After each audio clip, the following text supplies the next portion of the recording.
आप देखेंगे जो फीमेल्स है उनको पीसीओडी, पीसीओएस, इरेगुलर पीरियड्स उसकी प्रॉब्लम आती है। और जो मेल्स या फीमेल्स का बाकी का एक ग्रुप है उनमें आप हाइपरटेंशन देखिए बिल्कुल कॉमन, थायराइड देखिए बिल्कुल कॉमन है, डायबिटीज देखिए बिल्कुल कॉमन है।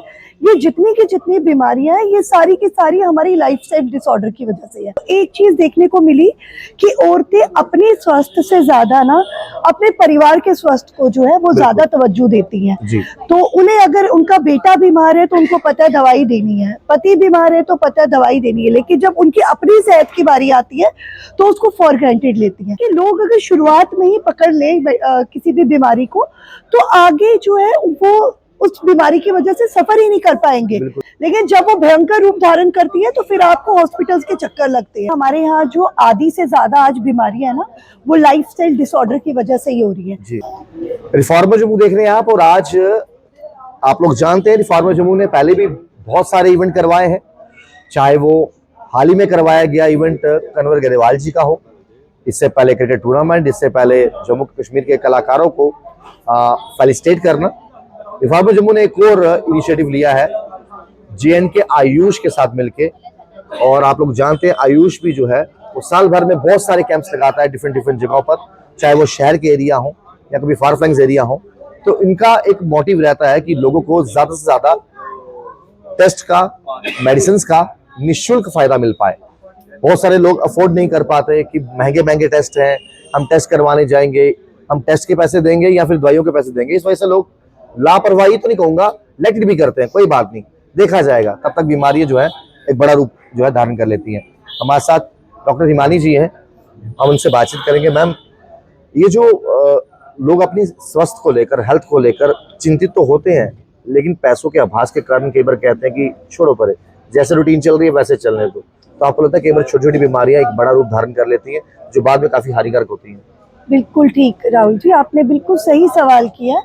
हम लोग खासकर फीमेल्स की अगर मैं बात करूँ ना, हम लोग क्योंकि फार फ्लंग एरियाज में ज़्यादा जो है वो विजिट भी करते हैं, हमारे कैंप्स वहाँ पे होते हैं, तो एक चीज़ देखने को मिली कि औरतें अपने स्वास्थ्य से ज़्यादा ना अपने परिवार के स्वास्थ्य को जो है वो ज़्यादा तवज्जो देती हैं। तो उन्हें अगर उनका बेटा बीमार है तो उनको पता है दवाई देनी है, पति बीमार है तो पता है दवाई देनी है, लेकिन जब उनकी अपनी सेहत की बारी आती है तो उसको फॉर ग्रांटेड लेती हैं कि चलो आज नहीं कल नहीं परसों। और ऐसे करते करते क्या होता है राहुल जी, जब तक वो भयंकर रूप धारण नहीं कर लेती वो बीमारी तब तक वो आती ही नहीं आगे।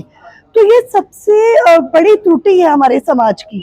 तो मुझे ऐसा लगता है कि लोग अगर शुरुआत में ही पकड़ ले किसी भी बीमारी को तो आगे जो है वो उस बीमारी की वजह से सफर ही नहीं कर पाएंगे, क्योंकि कोई भी चीज जब शुरुआत में पकड़ी जाती है तो उसके लिए आसान होता है, छोटे मोटे नुस्खों से ही आप ठीक हो जाते हैं, लेकिन जब वो भयंकर रूप धारण करती है तो फिर आपको हॉस्पिटल्स के चक्कर लगते हैं। मैम, मैं आपसे पूछना चाहूंगा कि जहां जहां भी आपके कैंप लगते हैं, एक बेसिक तैयारी के साथ इंसान जरूर जाता है। आप जानते हैं क्योंकि आप डॉक्टर हो कि लोगों को ज्यादा से ज्यादा बेसिक शिकायतें क्या रहती होंगी, चाहे वो ENT की बात करूं, एयर नोज थ्रोट की, या फिर कोई BP बढ़ जाना, शुगर बढ़ जाना। तो जहां जहां भी आपके कैंप लगते हैं, फार फ्लंग हो या फिर शहर में, डिफरेंस कहाँ नजर आता है? जब आप फार फ्लंग एरिया में, गाँव विलेज में चले जाते हैं तो वहां के लोगों को भी सिम्टम्स या बेसिक बीमारियां यही दिखती हैं, या शहर के लोगों का खान पान अलग है, उनका खान पान अलग है, वो फर्क आता है बीच में? बिल्कुल, क्योंकि देखिए हमारे यहाँ जो आधी से ज्यादा आज बीमारियां है ना वो लाइफस्टाइल डिसऑर्डर की वजह से ही हो रही है।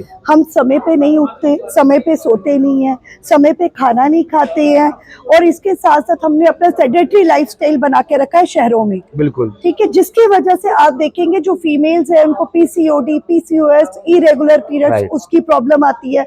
और जो मेल्स या फीमेल्स का बाकी का एक ग्रुप है उनमें आप हाइपरटेंशन देखिए बिल्कुल कॉमन, थायराइड देखिए बिल्कुल कॉमन है, डायबिटीज देखिए बिल्कुल कॉमन है।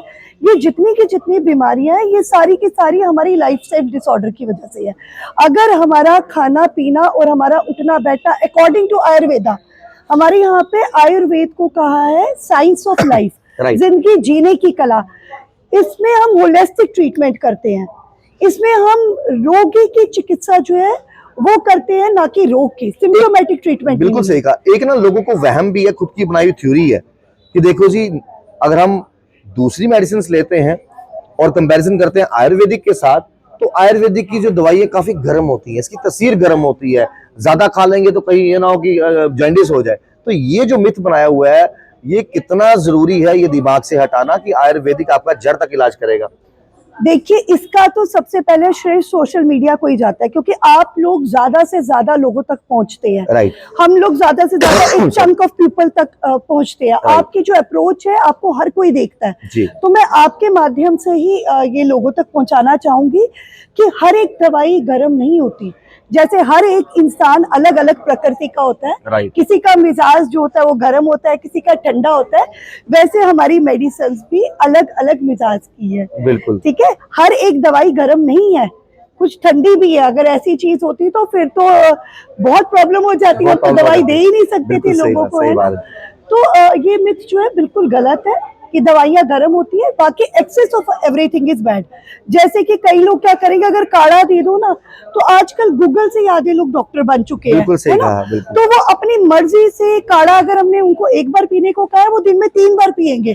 क्या आपको लगता है कि जिसकी बॉडी की तस्वीर गर्म रहती है या कोई ठंडी रहती है, वो भी ये नहीं सोचते कि मेरी बॉडी अंदर किस तरह से डाइजेस्ट करती है चीजों को? मेरे अंदर की बॉडी के बारे में तो डॉक्टर जानेगा ना, मैं तो नहीं जान सकता। लेकिन गूगल से इतना कुछ सर्च कर लेते हैं, जिसकी ठंडी तस्वीर होगी वो भी गर्म चीजें खाई जा रहा है, जो गर्म होगी वो भी ठंडी खाई जा रहा है, तो वो भी उल्टा करती है। बिल्कुल ठीक आप बात करें। अब देखिए, हमने जो पढ़ाई की है, जितने भी डॉक्टर्स हैं हमारे जी, इतने सालों में यही तो पढ़ाई करते हैं कि हमें किस मेडिसिन को कौन से वाले प्रकृति के इंसान को देना है और कौन सी चीज किसको सूट करेगी। तो अगर ये चीजें सबको ही पता होती तो फिर पढ़ाई करने की जरूरत ही क्या। सेल्फ साइड जो डॉक्टर्स होते हैं कि कुछ भी हो गया, गैस की प्रॉब्लम है, टिक्की खा लो, इनो पी लो, मतलब सिर दर्द हो रहा है, अच्छा चाय से भी गैस हो रही है, पकौड़े से भी गैस हो रही है। तो वो अपना एक तो रूटीन ठीक नहीं कर रहे। मॉर्निंग उठना कितने बजे है, आपकी सुबह कितने फुल्के खाने हैं, दोपहर को डाइट क्या होनी चाहिए, रात को क्या होनी चाहिए, जंक फूड भी खाए जा रहे हैं, तला खला भी खाए जा रहे हैं। उसके बाद एट द एंड बोलते हैं छोटी सी गैस होगी, दवाइयाँ बिना किए, सिर दर्द हुई तो पैरासिटामोल खा ली। तो ये कितना हानिकारक है। देखिए, मैं आपको वही बोल रही हूँ, इसके लिए सबसे पहले अवेयरनेस होनी चाहिए और वो काम हमारे डायरेक्टरेट ऑफ आयुष की तरफ से किया जाता है। हम जहाँ पे भी कैंप लगाते हैं, हमारा मेन मोटो वहाँ दवाइयाँ देना नहीं है या मुफ्त में ये दवाइयों का वितरण करना नहीं है। हमारा मेन मोटो था अवेयरनेस हो, काउंसलिंग हो प्रॉपर तरीके से। हम लोग मतलब आंगनवाड़ी सेंटर्स में जाते हैं, क्योंकि मैक्सिमम जो लेडीज है गाँव की वो आंगनवाड़ी सेंटर में आती है। तो हम लोग उनको समझाते हैं कि किस तरह से अपना हेल्दी लाइफस्टाइल रखेंगे, क्योंकि एक माँ जो होती है ना, ये एक औरत जो होती है, वो पूरे परिवार को संभालती है। अगर वो हेल्दी तो पूरा परिवार हेल्दी। बिल्कुल सही। तो सबसे पहले उनको हम एजुकेट करते हैं ताकि वो बेसिक जान सके। और हमारा ये मानना है कि अगर हम अपनी दिनचर्या अकॉर्डिंग टू आयुर्वेदा रखेंगे, यानी कि आपने देखा होगा जब पुराने लोग थे ना सर, वो ब्रह्म मुहूर्त में उठते थे 4:30-5 बजे, और शाम को आप बताइए गांव के लोग कितने बजे सोते हैं?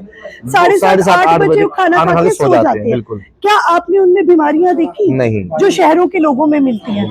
तो मैं यही बताने की कोशिश कर रही हूँ कि सबसे पहले तो अपनी संस्कृति के साथ जुड़ो। आयुर्वेद का इतिहास 5000 साल पुराना है और इसका मेन मोटो ही यही था कि लोगों को हेल्दी लाइफस्टाइल की ओर लेना। आप देखिए, हमारे यहाँ क्या कहा जाता है, सम दोषा सम अग्नि सम धातु मल क्रिया प्रसन्नात्म इंद्रिय स्वस्थ इत विधीयते। अर्थात दोष, धातु और मल जब शरीर में सम अवस्था में होते हैं, इसके साथ साथ आत्मा, इंद्रिय और ये जो और अपना मन, जब ये सम होगा, जब ये बाहर की जो त्रुटियां उनसे अलग होगा, तो क्या होगा, एक मनुष्य को स्वस्थ कहा जाता है। बिल्कुल, ठीक है ना। इतनी सारी नॉलेज आज मैम के थ्रू मिल रही है, आपको भी हमें भी।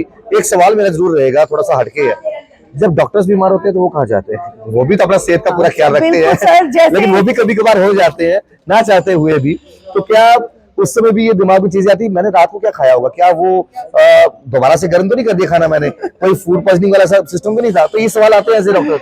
सर, प्रैक्टिकल होके सोचा जाए तो मतलब मैं एज ए फीमेल बताऊंगी कि एक माँ भी हूँ मैं छोटे से बच्चे की, वो 3rd स्टैंडर्ड में है, तो मेरे पास इतना टाइम ही नहीं होता कि अपने लिए भी सोच सकूं। बिल्कुल, इसीलिए हर गृहिणी की स्थिति है, हर गृहिणी, चाहे आप वर्किंग लेडी है, चाहे आप हाउस वाइफ है, प्रॉब्लम सिर्फ इतनी है, अपने लिए समय नहीं मिलता। इसलिए मैं निकालती हूँ अपने लिए समय।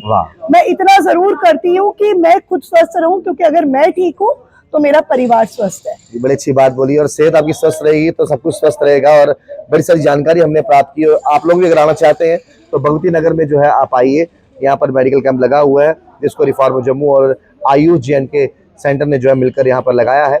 और बड़ी बड़ी प्यारी बातें जो है वो इन्होंने आपको बताई भी कि अगर आप बीमार होते हो तो खुद को डॉक्टर मत समझो, और अगर गूगल में सर्च करना शुरू कर दिया, मुझे सिर दर्द हो रहा है तो मैं क्या लूँ, तो वो बता देंगे ऐसे कीजिए। लेकिन आपने गूगल को ये नहीं बताया कि आपके अंदर की स्थिति कैसी है, अंदर की बॉडी के आपके ऑर्गन्स किस तरह से बिहेव कर रहे हैं, आपको डाइजेस्टिव सिस्टम जो है वो ठीक है भी है कि नहीं है, रोटी पच रही है कि नहीं पच रही। बस उसने कह दिया एक नॉर्मल सा कि वही 100% में से 100% यही चीज कर लो, तो वो गलत है। आपको अगर प्रॉब्लम ज्यादा बढ़ती है तो आप डॉक्टर की सलाह जरूर लीजिए और घर पे डॉक्टर मत बनिए। देखते रहिए रिफॉर्मर जम्मू, राहुल खत्री, नमस्कार।